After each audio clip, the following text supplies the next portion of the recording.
Сейчас мы продолжаем нашу программу «Во имя мира и добра». Традиционный проект 9 канала, где мы знакомим израильтян с молодыми талантами, яркими представителями культуры и искусства. Сегодня, как обычно, по понедельникам у нас в гостях посол доброй воли, синоптик оптимизма, менеджер позитива, эксперт в области мира и добра, композитор, музыкант, продюсер и просто хороший человек Джозеф Алхазов. Джозеф, шалом. Здравствуй.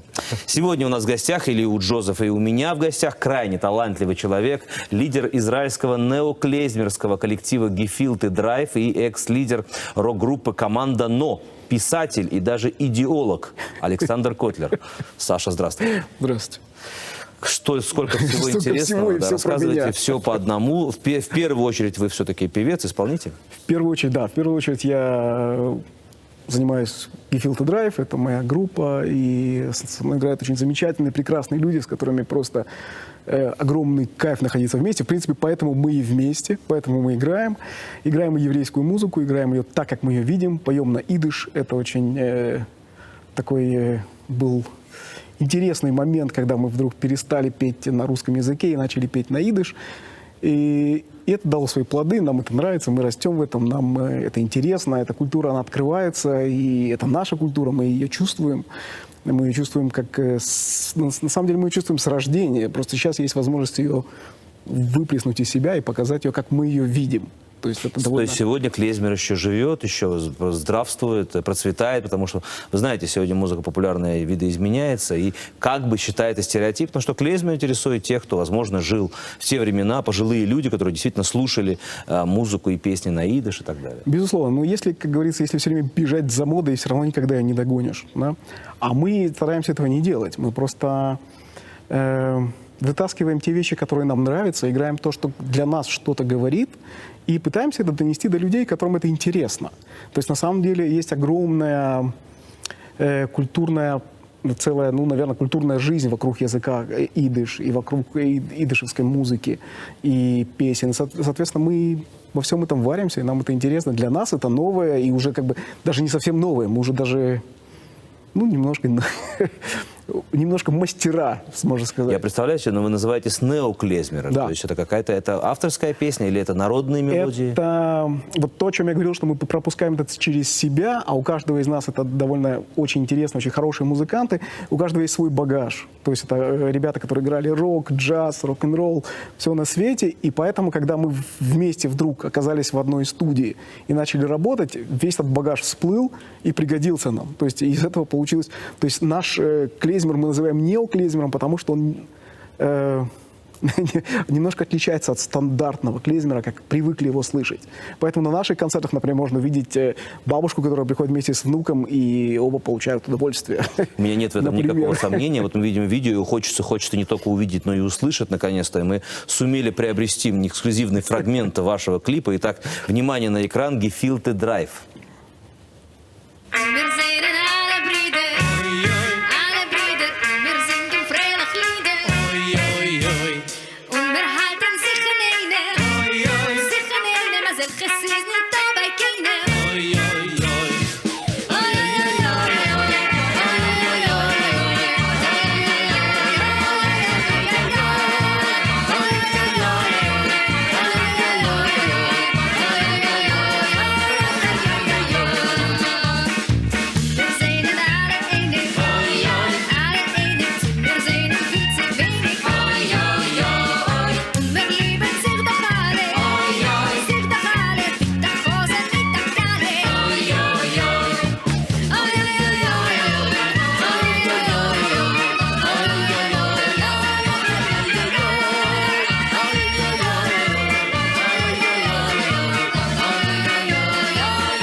Гефилт и драйв.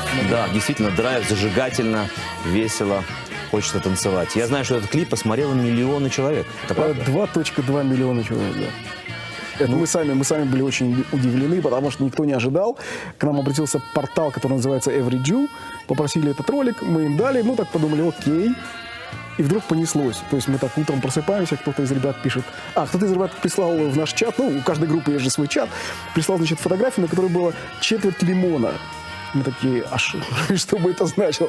И внизу подпись: наш ролик за день посмотрела четверть лимона человек. Я уверен, да что ладно. после премьеры клипа на 9 канале эта цифра увеличится в разы. Я в этом не сомневаюсь. Джозеф, как вы познакомились с Сашей и начали вы изучать идиш?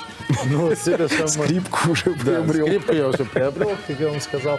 С Сашей мы знакомы давно, еще из команды «Но». Когда-то в далеких 90-х мы, можно сказать, вместе зарождали нашу израильскую рок-н-ролл культуру. Были громкие большие фестивали с выездом на Кеннерет. И вот как Саша подметил, что за модой не угонишься, но всегда в моде были джинсы, всегда в моде были классические костюмы.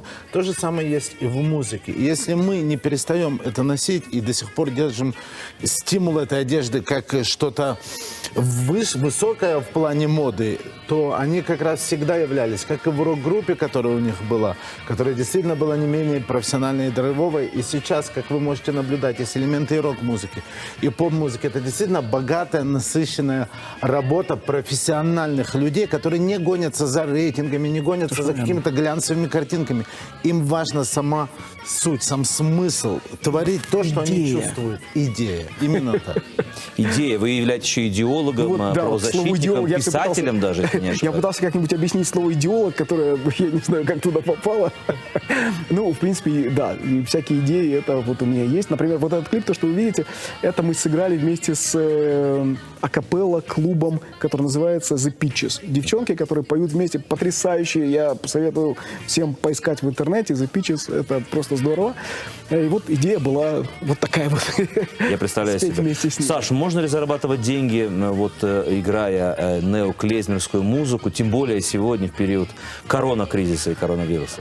Скажу вкратце. Обычно на празднике мы, как у нас это называется, мы работаем евреями. Да? То есть праздники — это самое такое время, когда есть много концертов. Скажу так, что у нас было забито вот буквально с начала Рош ха-Шаны до вот те все 2-3 недели, которые у нас карантин. За это время у нас должно было быть 4 концерта, которые уже благополучно отменились, кроме одного, который благодаря Илье Батьяма, скорее всего, пройдет онлайн. Вот, и дай бог, чтобы все получилось. А все остальное, да, все остальное отменилось. К сожалению, для всех нас, да, новая реальность, новая жизнь. Джозеф, какие у вас планы на ближайший карантин? Три недели сидеть в студии, записывать новые песни, я предполагаю. Выхода нет. Да, это, во-первых, работать над остатками, скажем, то, что не успевали. Сейчас мы активно пытаемся успеть до начала карантина. Во-первых, очень много детей, которые участвовали в проекте «Во имя мира и добра», к сожалению, выпали на некоторое время. Я сейчас хочу с камер телевидения сказать: не волнуйтесь, не переживайте, мы всех дождемся, мы выйдем позже, никто не останется за бортом. Этот проект, который был создан для того, чтобы всем было хорошо и непосредственно все будут участвовать без сомнения. Мы сейчас работаем над второй частью «Инфектуса», который еще шире, еще более глобальнее, присоединяются спортсмены, бальные танцы. Расширяется проект просто уже до каких-то аномальных количеств и, естественно, результатов. Мы надеемся, что нам удается все-таки вот этот негативный момент коронакризиса хоть как-то сгладить и дать позитива людям. Сегодня вам это непременно, как и обычно, по понедельникам удалось. Джозеф, удалось Саше. Я желаю вам непременно всяческих успехов, творческих, перенести этот очередной карантин с оптимизмом, присущий непременно вам, Джозеф, и вам, Саша. Гефилт и драйв. Как вас найти в интернете? Я предполагаю написать Гефилт именно драйв, это. Написать Гефилт и драйв в Ютьюбе, в Фейсбуке, и мы там везде. Исполнитель, автор песен, лидер группы «Гефилт и драйв» Александр Котлер, музыкант, общественный деятель Джозеф Алхазов. Было интересно. Как обычно. Всего хорошего. Спасибо. И Шана Това. Шана Това. До новых встреч. С праздником. С праздником.